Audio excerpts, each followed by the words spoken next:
మహాగణపతిం మనసా స్మరామి మహాగణపతిం మనసా స్మరామి. TR creations family అందరికీ నా హృదయపూర్వక ధన్యవాదాలు. అలాగే మే మాసానికి సంబంధించి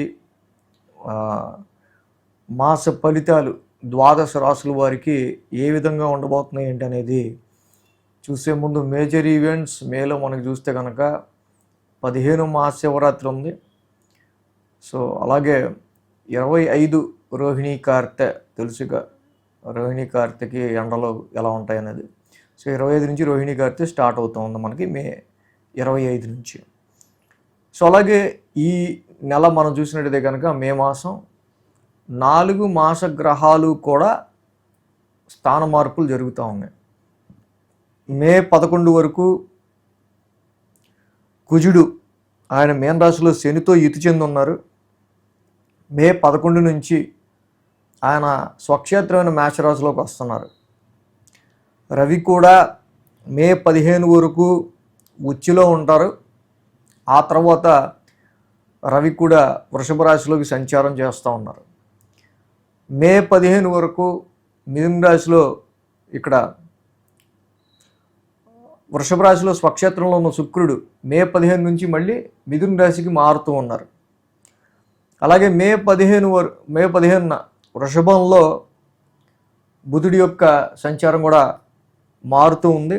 ఆయన అంతకు ముందు వరకు కూడా మేష రాశిలో ఉంటూ ఉన్నారు. మే 15 నుంచి బుధుడు కూడా వృషభ రాశిలోకి మారుతూ ఉన్నారు.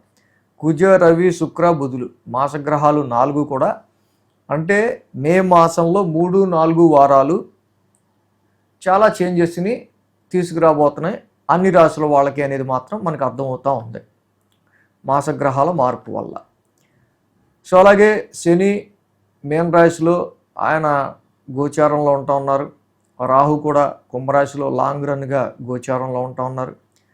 కేతువు కూడా లాంగ్ రన్గా సింహరాశిలో ఆయన గోచారంలో ఉన్నారు. గురు భగవానుడు కూడా మిథున రాశిలో గోచారంలో ఉన్నారు. 4 మేజర్ ప్లానెట్స్ శని, రాహు, గురు, కేతువుల యొక్క పొజిషన్ ఈ విధంగా. మాసగ్రహాలు అయితే ఇక్కడ మే 15 నుంచి కూడా అన్ని గ్రహాలు కూడా మారుతూ ఉన్నాయి. సో ఈ విధమైన ప్రభావం ఈ గ్రహాల గోచారం ఈ మే మాసంలో ద్వాదశ రాశుల వారి మీద అటు ఆరోగ్యపరంగా కానీ, ఆర్థిక పరంగా కానీ, ఉద్యోగ పరంగా కానీ, సంతాన పరంగా కానీ, ఇన్వెస్ట్మెంట్స్ పరంగా కానీ, ఎడ్యుకేషన్ పరంగా కానీ ఎటువంటి ప్రభావాన్ని చూపించబోతుంది అనేది మనం చూద్దాం. మిథున రాశి వారికి సంబంధించి మే మాస ఫలితాలు చూద్దాం. మిథున రాశి వారికి సంబంధించి చూస్తే కనుక ఈ రాశికి మే 15 నుంచి రాశిలోకి వస్తున్న శుక్రుడి యొక్క సంచారం చాలా బాగుంది. తృతీయంలో కేతు యొక్క సంచారం చాలా బాగుంది. అలాగే మొదటి 15 రోజులు రవి, బుధుల యొక్క లాభస్థాన సంచారం బాగుంది. అలాగే కుజుడు కూడా లాభస్థానంలోకి వస్తూ ఉన్నారు. మొత్తంగా 1, 2, 3, 4, 5 గ్రహాల యొక్క అనుకూలత మిథున రాశి వారికి చక్కగా ఈ మే మాసంలో మనకు కనిపిస్తూ ఉంది. దీనిలో ఈ మాసంలో మనకి మెయిన్ ఏంటంటే మొదటి 2 వారాలు కంపారిటివ్ 4 వీక్స్లో మొదటి 2 వారాలు ఈ రాశి వాళ్ళకి బాగా అనుకూలంగా ఉంది. ఎందుకంటే తృతీయ స్థానాధిపతి అయిన రవి ఉచ్చల లాభస్థానంలో ఉండటం వల్ల మీరు పెట్టే ఎఫర్ట్స్కి, పడే కష్టానికి తగ్గ గుర్తింపు వచ్చే ఆస్కారాలు అండ్ వెరీ లెస్ ఎఫర్ట్తో మీరు కొంచెం రికగ్నైజేషన్ పొందే ఆస్కారాలు, చాలా వరకు కూడా మీ యొక్క దారి అనేది అంటే మనకి సరైన కమ్యూనికేషన్ లేకపోతేనో, జీపీఎస్ సరిగ్గా పనిచేయకపోతేనో మనం ఎలాగా కన్ఫ్యూజ్ అవుతామో, సో అలాంటి కన్ఫ్యూజన్ లేకుండా ఎక్కడ దారిలో రెడ్ సిగ్నల్స్ లేకుండా చక్కగా మీరు మొత్తం మీ ప్రయాణం అంతా కూడా పాజిటివ్గా వెళ్ళడానికి, అంటే మీరు పెట్టే ఎఫర్ట్స్లో అంత పాజిటివ్నెస్ ఇవ్వడానికి రవి యొక్క సంచారం చాలా బాగా ఉపయోగపడుతుంది అక్కడ. అలాగే నాట్ ఓన్లీ రవి, బుధుడు కూడా రాశ్యాధిపతి లాభస్థానంలో మొదటి 2 వారాలు ఉంటున్నారు. బుధుడి యొక్క సంచారం కూడా లాభస్థానంలో ఉండడం వల్ల యూ మీట్ సమ్ సర్కిల్, కొత్త సర్కిల్ని కలవగలుగుతారు. అలాగే కొత్త సర్కిల్ కొంచెం పరిచయం అవటం కావచ్చు. అలాగే కొంచెం సమావేశాలు, మీటింగ్స్లో ఎక్కువగా మీరు అక్కడ పాల్గొనే ఆస్కారాలు మనకు కనిపిస్తూ ఉన్నాయి. రాశ్యాధిపతి యొక్క సంచారం లాభస్థానంలో ఉండటం వల్ల ఏదైనా పని చేస్తే ఉపయోగపడే విధంగా ఉండాలి అనే డెసిషన్ మీరు గట్టిగా ఉండటం వల్ల ఏదైనా చేసే పని వల్ల కొంత మీకు డెఫినెట్గా కొంత ఉపయోగమో దాని నుంచి ప్రాఫిట్ కొంత గెయిన్ ఉండే విధంగా మీరు చక్కగా అడుగులు వేస్తూ ముందుకెళ్తారు మొదటి 2 వారాలు కూడా. అంటే రవి బుధుల యొక్క సంచారం అద్భుతంగా ఉంది. అలాగే 10వ తారీఖు వరకు మనం చూస్తే కనుక కుజ శనుల యొక్క యుతి దశమ స్థానంలో జరుగుతూ ఉంది. ఈ రాశికి ఇన్ జనరల్గానే కుజుడు చాలా వరకు కూడా కొంచెం tough planet, not a smooth planet మిథున రాశి వాళ్ళకి. అలాగే శనితో కలిసి ఇక్కడ ఉండటం వల్ల యాక్చువల్గా అంటే శని కుజులు ఇద్దరు కూడా 10th హౌస్లో కలిసి ఉండటం వల్ల సమ్ ఫ్రస్ట్రేటబుల్ సిచ్యువేషన్స్ లాంటివి ఇక్కడ మనకి కొంతవరకు అంటే మీ చేతులు కట్టేసినట్టు ఉండే లాంటి పరిస్థితులు లాంటివి 10th హౌస్లో కుజ శనుల యొక్క సంచారం వల్ల కనిపిస్తుంది. సో వర్క్ ప్రొఫెషన్ విషయంలో ఫ్రస్ట్రేషన్ తగ్గించుకొని ఈ కుజ శనుల యొక్క యుతిని అర్థం చేసుకొని, సో శని 10th హౌస్లో ఒక పక్క రిస్ట్రిక్టెడ్ ప్లానెట్ ప్రొఫెషన్ పరంగా, అలాగే కుజుడు ఒక పక్క ఫైటింగ్ ప్లానెట్. ఓ restricted planet, Mars is the planet of fighter, ఒక ఫైటర్ ప్లానెట్ ఇద్దరు కలిసి 10th హౌస్లో ఉంటే ఒక పక్క చేతులు కట్టేసినట్టు మీరు ఇంకోటి ఏదో చేద్దాం అనుకుంటాం, నేను ఏం చేద్దాం అనుకున్నా చేయలేకపోతున్నాను, ఇలాంటి ఫ్రస్ట్రేషన్ ఏదో ఉంటుంది. సో కాబట్టి please calm down, cool down with ప్రొఫెషనల్గా 10th హౌస్లో దశమ స్థానంలో కుజశనుల యొక్క యుతిని అర్థం చేసుకొని కొంచెం నాన్ ఫైటింగ్గా, నాన్ ఆర్గ్యుమెంటేటివ్గా, ఇలా కొంచెం ఇంపల్సివ్గా కాకుండా జనరల్గా ఇంటెలిజెన్స్తో ముందుకెళ్ళడానికి ట్రై చేయండి. డెఫినెట్గా మీరు దీన్ని ఓవర్కమ్ అయిపోతారు. 11వ తారీఖు నుంచి కుజుడు లాభస్థానంలోకి వస్తున్నాడు. This is very good time. ఇక్కడి నుంచి మీ ధైర్యం పెరుగుతుంది, మీ సాహసం పెరుగుతుంది, ఆరోగ్యం ఇంప్రూవ్ అవుతుంది, అండ్ డెఫినెట్గా నూతన వస్త్ర ప్రాప్తి కూడా ఉంటుంది.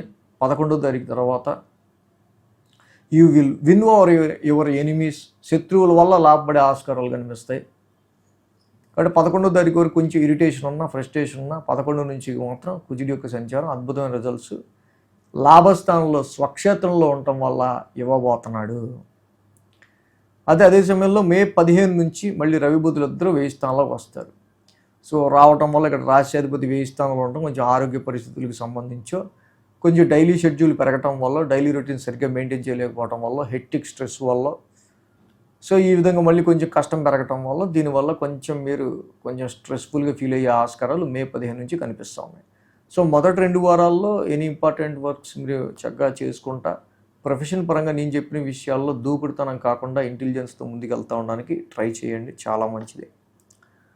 అలాగే వ్యాపారానికి సంబంధించిన విషయాల్లో కూడా డెఫినెట్లీ ఇక గురువు గారు చక్కగా వీళ్ళకి రాశిలోనే ఉంటూ ఉన్నారు అండ్ స్వక్షేత్రాన్ని చూస్తూ ఉన్నారు. మ్యారిటల్ మ్యాచెస్ విషయంలో కానీ, సంతానపరమైన విషయాల్లో కానీ, అండ్ సొసైటీలో మీకు వచ్చే ఇన్ఫ్లుయెన్సివ్ పీపుల్ని మీరు కలవడానికి కానీ గురుడు చాలా అక్కడ ఉపయోగపడతాడు.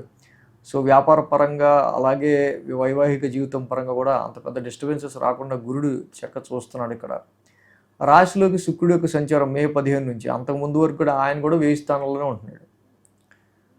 సో కాబట్టి ఇక్కడ మెయిన్ రవి, శుక్ర, బుధులు అందరూ కూడా మే 15 తర్వాత మారుతూ ఉన్నారు. సో మే 15 నుంచి రాశిలోకి వస్తున్నాడు శుక్రుడు. చక్కగా మే 15 నుంచి రాశిలోకి వచ్చిన శుక్రుడు వల్ల మీరు కొంచెం ఇంకా ప్లెజెంట్నెస్ని ఫీల్ అయ్యే ఆస్కారాలు ఉంటాయి.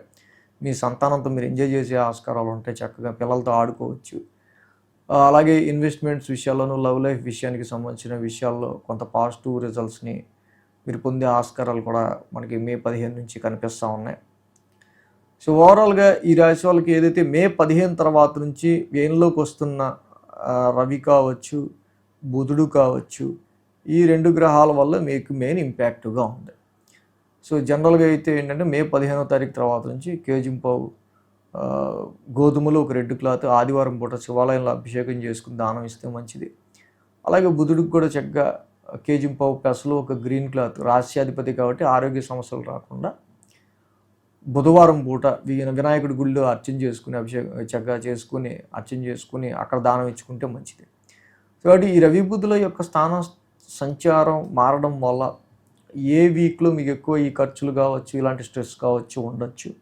లాభస్థానంలోకి ప్రవేశించిన కుజుడు వల్ల ఎప్పటి నుంచి మీకు దమ్ము, ధైర్యం, ఆరోగ్యం అన్నీ ఇంప్రూవ్ అయ్యి మీరు శత్రువులపై విజయం సాధించవచ్చు.